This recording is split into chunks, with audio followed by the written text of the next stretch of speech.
Hello guys, welcome back to my YouTube channel. તમે જોઈ શકો છો અમારા આજે બસો પેદોણ છે. તમે કહેતા ચારો કે એકનો એક બ્લોગ બનાવશે, પણ અમારા રોજનું છે એટલે અમે એનું બનાવીએ છીએ. અમારા આ રોજનું કામ છે, અઠવાડિયાને 4-5 વખત ભઠ્ઠા ભાગ, એટલે તમે જોઈ શકો તો બ્લોગમાં આપણે મેળવું જ પડે. અને મારા આનંદ સર જો માટી નાખે કાલ જેવું જ છે ને મિત્રો, જો માટી નાખી રહ્યો છે ને, આ ભેગી કરે છે. પછી માટી પાથરીને હોય નાખવાની, આ માટી છે ને પછી ભેગી કરવાની, એટલે હોય જગ્યામાં રહે, માટી ભેગી થઈ જાય. જો પેલો આનંદ હાર લોબો કરે છે. હાડે આપણે તો ભઠ્ઠો ફેદીએ ત્યાં બીજે શું ત્યાં હાડે. અને આજે તો બહુ આપણે પેપર છે પાછું, આજે આપણે બપોર જવાનું છે પેપર આવવા. પહેલાં આપણે ભઠ્ઠો ફેદી દઈએ મિત્રો. આપણો બધો ભઠ્ઠો ફેદી નાખે તમે જોઈ શકો છો. અને આટલો બધો માલ સ્ટોક થઈ ગયો છે. અને આજ ભાઈ ગાડી ભરવા આવે છે. જુઓ પેલો બે થપ્પાસી માટલાના આટલા છે. એટલે હમણાં ગાડી આવે બધા બ્લોગમાં બધા બનાવી દેજો. હવે હમણાં ગાડી આવે છે અડધો કલાકમાં. મિત્રો આપણા માટલાના જો કલર કરવાનું ચાલુ જ છે કોમકાજ. એવી રીતે થાય છે તમે જોઈ શકો છો.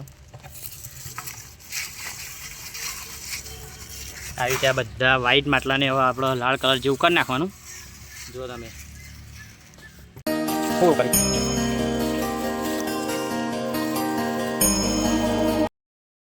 તમે જોઈ શકો છો. અને આજે કોલેજનો માહોલ તો બહુ ગરમ જ છે. જો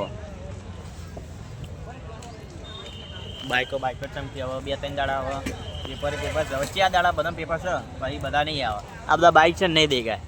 10 બાઇક હશે આટલામાં ખાલી. આપણે બધા બ્લોગમાં બધા બનાવી દેજો. આપણે પેપર લખીને આવતા રહ્યા તમે જોઈ શકો છો બધા. જો આ બધા પેપર કેવી છે મિત્ર પેપર આપણા જોરદાર ને. જો અને ત્યાં જવું જ છે. આપણે ઘેર નીકળીએ છીએ 10 મિનિટમાં.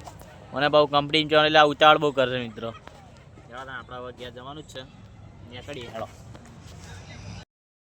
લાકડું નાખી રહ્યો છે તમે જોઈ શકો છો. જો રોજનું રોજ કોમ છે. તમને લાગતું હશે કે યાર એકને એક બ્લોગ ચમ બનાવે છે, પણ આમાં જે કોમ છે એ બનાવીએ. જોઈ શકો તમે બધા. જો અહીંથી લાકડું ભરવાનું ચાલુ છે.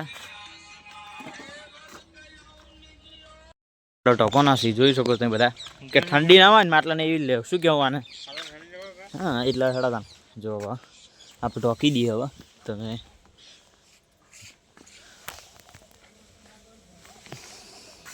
ઢોકાઈ જો મિત્રો. જો એના પર મેનુ ઢોકાઈ દેવાનું એટલે ઠાર ના પડે એના માટે. એ ગાડી મૂકી જો તો ચમકીને કાલ રાજસ્થાન જવાનું છે ને. પહેલાં ફોન આવ્યો તો કે અમદાવાદ લઈ જવાની, પછી રાજસ્થાન જવાનું એટલે ગાડી હોય જ મૂકી જશે. તમે જોઈ શકો છો. એટલે ગાડી હોય જ મેળવી જશે. એટલે કાલ સવારે આવીને એ ભાઈ લઈ જશે ગાડી. હા બ્લોગ તમને ગમ્યો હોય તો લાઈક, કમેન્ટ અને શેર કરી. બાય.